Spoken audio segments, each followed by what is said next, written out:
What is this? When Bollywood interviews get too uncomfortable. Oh, hell nah, bro. Yo, y'all have been linking so many different things to me. I don't know, man. I've seen videos like this now popping up on my recommended too, just because y'all been sending it. Now I'm getting all these like Bollywood songs recommended, and it makes me want to react to it too. Let me get this gum out. Don't look at me like that, bro. Let's take a look at this, bro. Don't tell me I'm gonna get mad. You're wearing sweatpants. It's Monday. So? So that's against the rules, and you can't sit with us. Whatever. You can't sit with us! Wait, is that actually like her reaction to something that's going on? I know that's not an actual thing. I know that's from like a movie. The sound effect over it.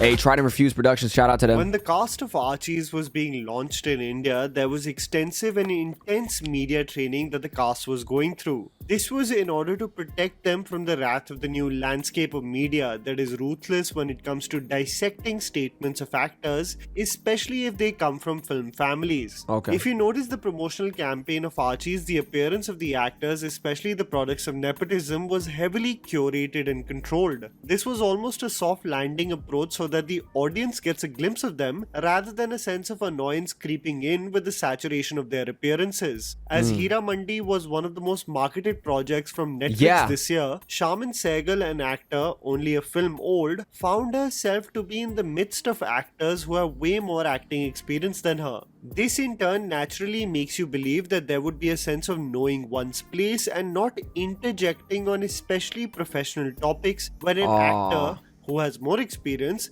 is expressing themselves. Wait, so like I think I've seen this a couple of times too in like sports, for example. Like some people they don't like to speak up on anything because they feel like they don't have that much experience. Bro, this happens to y'all too. This doesn't even have to be like celebrities. This doesn't even have to be like anyone who's professional. Like we all experience this in a sense because imagine you're around like family or maybe your girlfriend's family or boyfriend family, whatever.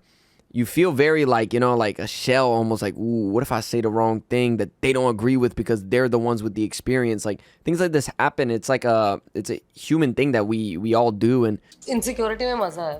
There's No, insecurity is horrible. I love insecurity. No. The marketing run of Hira Mandi, especially the interactions that showcase the cast talking to the media, is nothing short of an absolute mess. Especially when you look at the several moments where Shaman categorically aims to put down one of her co-stars. He's just a perfectionist, I think, and he just wants everything to look not mediocre, but because whatever he does is nothing less than excellence. Perfectionist is a very basic word to use to describe Sanjay Leela Bhansali. It's what an outsider who has never worked with him and never been on his set and never seen the kind of director that he is would use that kind of word. The lack of media training is alarming when Shaman is making the most jarring expressions in order to convey her annoyance when someone else is simply expressing themselves. I don't know where this confidence comes from, but it reeks of a certain amount of privilege when one is so brazenly disagreeing on aspects of the craft with professionals who have had decades of experience versus the actor who has just started her career. It becomes even more alarming when those who have watched Hira Mandi can attest that we did not even see an iota of what Shaman preaches about the craft in her performance as Alamzeb in Hira Mandi. At one point of time, it does seem like the cast is just tolerating one another, reflecting on the shared call scene from Mean Girls, where everyone has their hidden agendas, but in public, everyone acts like each other's best friend. I'm not gonna lie. I mean, you can kind of sense the vibe. That's why I asked in the beginning when she was doing this. It kind of looked like a skit with how like blatant it was, right? It kind of feels like Mean Girls. Like he said it perfectly because like in Mean Girls, it's like acting, you know, and obviously they're acting like that in the movie, but it looks like this is happening. The Mean Girls thing, the acting from that movie happening in real life. So I already instantly thought like maybe this is a skit, but no, as he goes on to show that in her interview, she's just way too blatantly obvious with how like angry she kind of is or annoyed. I'm like, damn, bro, like hold back, you know, hold back, bro. You know what I mean? Like imagine you're around your this is like not a perfect example, but this is kind of an example, right? Imagine you're around family members. You're not just gonna, you're not gonna just be like, my God, bro, stop talking, bro. Like imagine your family member starts talking about your baby pictures. You're like, bro, can you shut up, bro? Like, whoa, calm down, Jamal. Whoa, calm down, Jamal. Chill. Like, yo, chill out, bruh.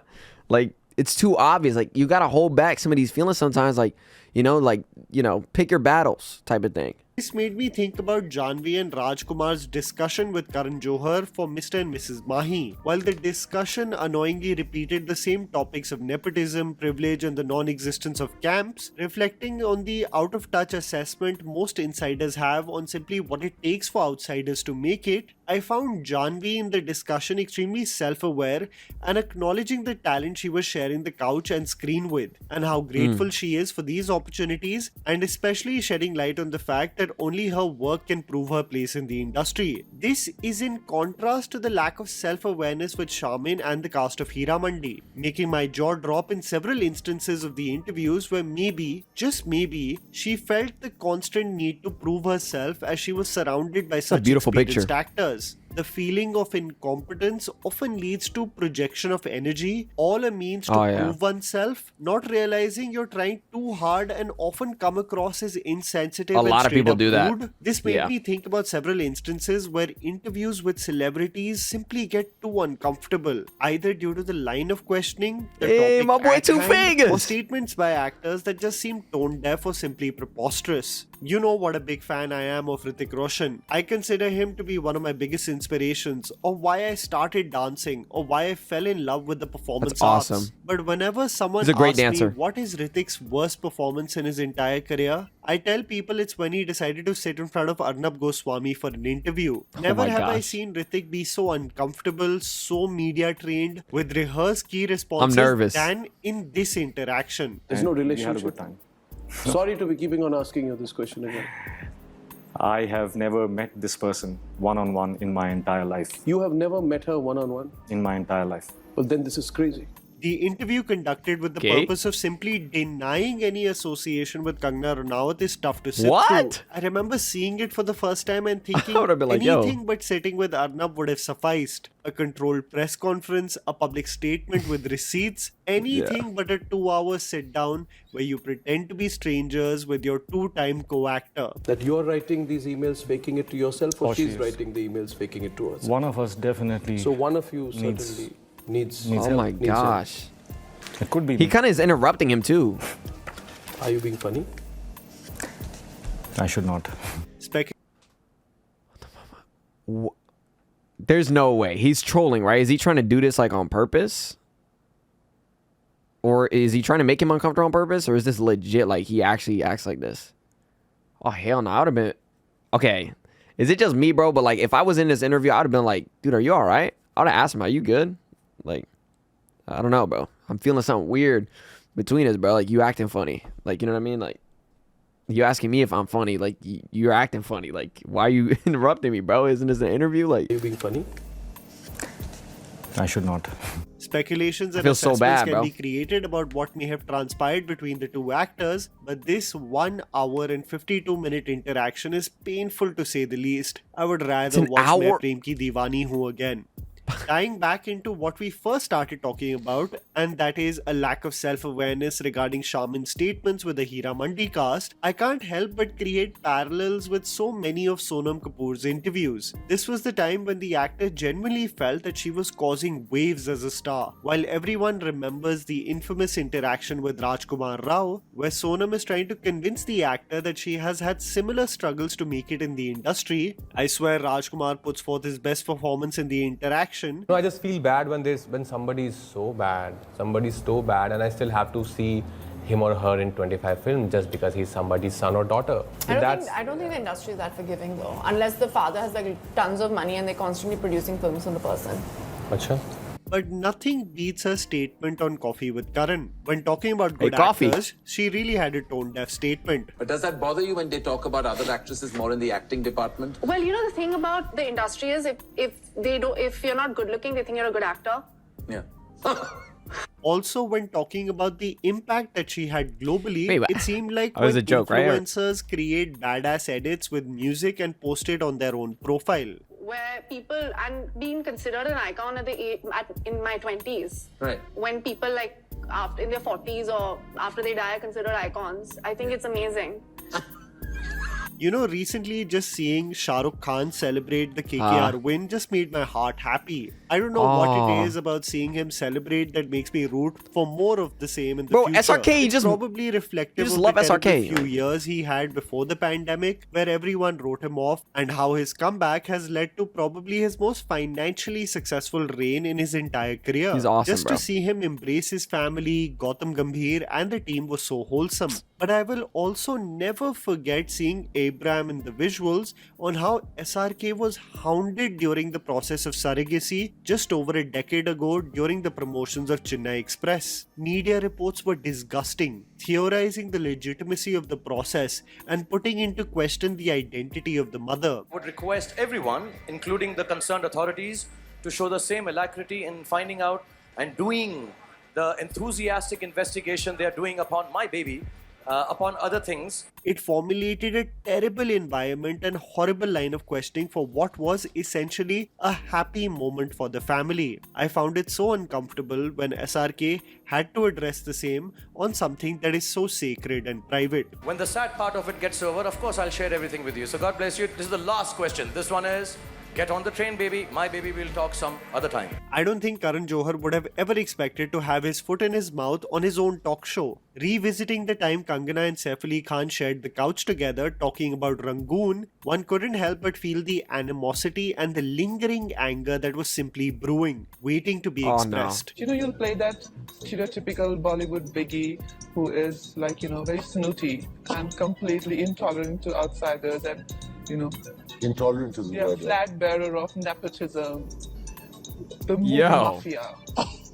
When Kangana delivered these lines, it almost became a media war of sorts, with both factions throwing shade at one another, but also exposing the restrictive nature of the industry, which was otherwise never really questioned. Karan Johar की मैंने एक film की हुई है उंगली में उन्होंने मेरे को कोई 10 मिनट वो मेरी लाइफ की सबसे बड़ी फ्लॉप फिल्म है मुझे चाहिए ही नहीं उनसे काम I mean, you cannot be this victim at every given point of time who has a sad story to tell about how you've been terrorized by the bad world of the industry. Leave it. The word nepotism eventually got more weight, a reality of not only the Hindi film industry but several other industries in the country. Kangana had momentarily become the voice of clarity and expressed what so many went through. However, this battle was short-lived, as one noticed the actor over a period of time picking battles with anyone and everyone and burning creative bridges that made her extremely isolated. All a result. So she was kind of angry at the world. Kool-Aid and going to places beyond reprieve. I will never forget the day Uri released and the marketing interviews that Vicky Kaushal and Yami Gautam were giving and how they had to constantly justify the stance the film was taking. Vicky was constantly asked about the thin line between jingoism and patriotism and his particular speech to his troops, whether his role would have a negative impact on a polarized society. But Vicky clearly stuck by his film, the role, and what the film's intention was. घर में जाके मारेंगे and you know all of that is going on. Not people. See, you have to see it in a different lens. वो चौराहे पे खड़े होकर normal लोगों को नहीं बोल रहा कि खून का बदला खून से लेंगे. He is talking and charging up a troop who are just ready to get onto the choppers and risk their lives to go across border and do their mission and come back. The questions that were reflective of a political bias and slight annoyance of a film doing well was met with clarity by the cast that was simply reveling in the success of their film with a smile on their face. The intelligence officer is slightly underwritten. Are you taking it with a pinch of salt or are you thinking about it? I'm all sugar with my with my She's just happy to be here, bro. Like, and how glad to be a part of she it. was of Sangeeta Sheikh sitting right next to her, and you know, I enjoy that a lot. Like when actors like they kind of just see the gratitude in something. Like, so this is essentially the lady was telling her that like her role is being underwritten. How do you feel about that? It's like, wait, what? Like, I don't feel nothing. Like, I just feel great to be on this film. I'm happy to be here. I have full gratitude. Like, sometimes like people imagine that you feel something that you don't really feel, or they're thinking thoughts for you that you are not thinking. You know what I'm saying? A lot of people do this. They do this on YouTube in my comments. Like they try to say that I'm having thoughts that they think I'm having, or try to make up thoughts that I'm having. It's like, first of all, you don't even know my middle name. Please don't go looking for it now. Like, somebody's just gonna start looking for it now and start typing it. But no, really, like, this stuff happens. Like, it's ridiculous though. But It is what it is, man. Just grateful to be here, you know? I like that. I'm all sugar with my with my sentiment. You know, I spoke about Shamin and how dismissive she was of Sangeeta Sheikh, sitting right next to her, an actor who has worked in the industry for so many years. And this is the outsider experience that many people don't talk about or have never I love the head bopping, experienced. You know, I remember speaking about the interactions of Siddharth Malhotra and Kartik Aaryan with Rajiv Masand back in the day, where the journalists ruthlessly questioned the creative choices of both the actors, almost badgering them about their foolish choices. Speaking about brothers and films that don't work or didn't work, I suppose we have to bring up Bar Bar Dekho and how awful that film was. Ever make you uncomfortable that for the third time you all were making a film which would be viewed as sort of anti-woman or woman bashing? Siddharth, with a smile on his face, took it on his chin. Oh, damn. Was, however, consistently called an actor who does misogynist films. But yo, imagine being like, yo, like this is kind of like those Cristiano Ronaldo moments or something where they're like, so you know that last game where you absolutely sucked, like you were trash, like holy shit, oh my god, yo, you were doodle butt, like dude, like you were fucking rat sewage, like you remember that? Yeah, so that one, it's like, god damn, bro, like what the fuck, man, like. Brilliantly replied regarding his choices like Akashvani that no one saw. It's this experience of being belittled that is often not spoken about. Something which most journalists would not dare to make a product from a film family feel because they already come equipped with teams that control such a rude line of questioning. Rajiv's perspective on the nepotism Siddharth Ananya situation makes me feel he does not have a holistic perspective of the sheer struggle one has to go through, especially now that he's working within the industry. And Siddharth clapped back at her, and that became a thing, and that became the biggest thing. And you know, I really genuinely felt that was unfair because you can't attack people for their opinions. Right. It's their. You may not agree with it, but I felt that was completely unfair, and now we work with Ananya, and she's lovely. If you think what Siddharth said was an attack on an opinion and not what every outsider goes through, then there's something wrong. See an outsider like Sunny Leon and the disgusting line of questioning she had to experience with Bhupendra Chaubey, who put all the responsibilities of the morality of India on Sunny Leon and how her mere existence is a threat to India. There are some who believe that if Sunny Leon is becoming this brand ambassador of sorts of this new India, then it's a very dangerous trend to have. That if Sunny Leon is the most Googled... You're the first person and only person ever to say that. I'm telling you. No, I'm one of... I'm driving on that motorcycle. It's clearly disrespected. उन्होंने कहा नहीं, लेकिन आमिर खान तो नहीं करेंगे आपके साथ काम. आमिर खान. नहीं करेंगे शायद. तो मुझे बड़ा बुरा लगा रजत जी ये सुन के कि एक आदमी किसी को इंसल्ट कर रहा है और वो तो मैंने फौरन ट्वीट किया कि नहीं मैं बिल्कुल काम करूंगा आपसे, आप क्यों उसकी बातों में आ रही हैं. I think we live in an odd time where we miss the spontaneity of the interviews that existed a few years back and detest the rigidness and lack of character that exists in the current lot of interviews. Yeah, I've noticed that a lot. We are equipped for the same cattiness and spunk that existed close to a decade ago or more because we have evolved into being far too critical of each thing that is said today, but still somewhat misstatements that caused headlines back in the day. It's a weird dichotomy of sorts. And that was a video, guys. Write down in the comments below. I love the video. Some video ideas for our channel. Yo, was that SRK smoking on the ganja, bro? Sorts. You look high as hell. And that was a video, guys. Write down in the comments below. Great video, man. Video ideas for our channel. Please don't forget to follow me on Instagram. The handle's right in front of you. Hey, you look fresh too, man. You look fresh. I fuck with the fit. Like, I know it's just a plaid, like, dang, but I like it, man. I like that. I like that. I love the video, bro. Thank y'all for linking this, man. Love you guys. Till next time. Peace.